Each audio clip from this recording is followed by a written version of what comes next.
সকলেই পরিচিত জায়গা বাবু কালচার। কদিন পরেই পুজো, তাই সেখানে স্পেশাল কিছু আছে। আমি সেখানে ঢুকে গেলাম। এসে আমার বন্ধুরা এই আজকে বাবু কালচারের প্রোগ্রামটা অ্যারেঞ্জ করেছে। আমার খুব একটা সময় হয় না কোনো প্রোগ্রাম অ্যারেঞ্জ করার। আমার ওই বান্ধবীরাই এটা অ্যারেঞ্জ করেছে। হঠাৎই আমাকে বললো যে আমরা সকলেই ফ্রি আছি, তোরা চলে আয় বাবু কালচারে চলে আয়, আমরা সকলে মিট করবো এবং কিছু খাওয়া দাওয়া করবো। আমিও সঙ্গে সঙ্গে রাজি হয়ে গেলাম। আজকে সন্ধ্যাটায় আমি মানে বন্ধুদের সঙ্গে কাটাবো বলে চলে আসলাম। আমার পড়ানো ছিল, কমপ্লিট করে তারপর আমার ছেলেকে বললাম তুই দিয়ে আয়, কারণ দেরি হয়ে গেছে এমনিতেই। এসে তো দেখছি ওরা সব চলে এসছে, গল্প শুরু করে দিয়েছে। আমার সবসময় একটু লেট হয়ে যায়, কারণ আমি একটু ভেতরের দিকে থাকি আর ওরা এই কাছাকাছি থাকে, সেই জন্যেই আমার লেট হয়ে গেল।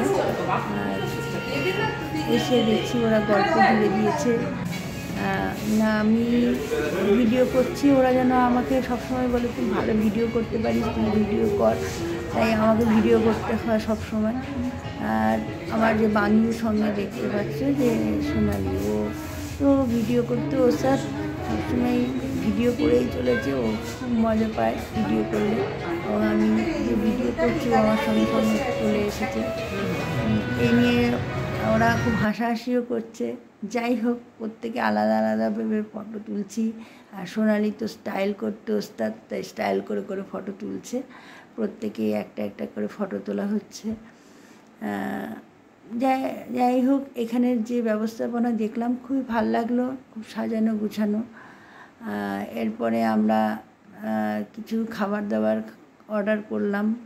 খাবার দাবার খাওয়ার পরে ড্রিঙ্কস লাস্ট আর কি আইটেম ছিল, ড্রিঙ্কসটা করে কিছু গল্প গুজব করে আমরা মোটামুটি বেরোনোর জন্য রেডি হয়ে গেলাম।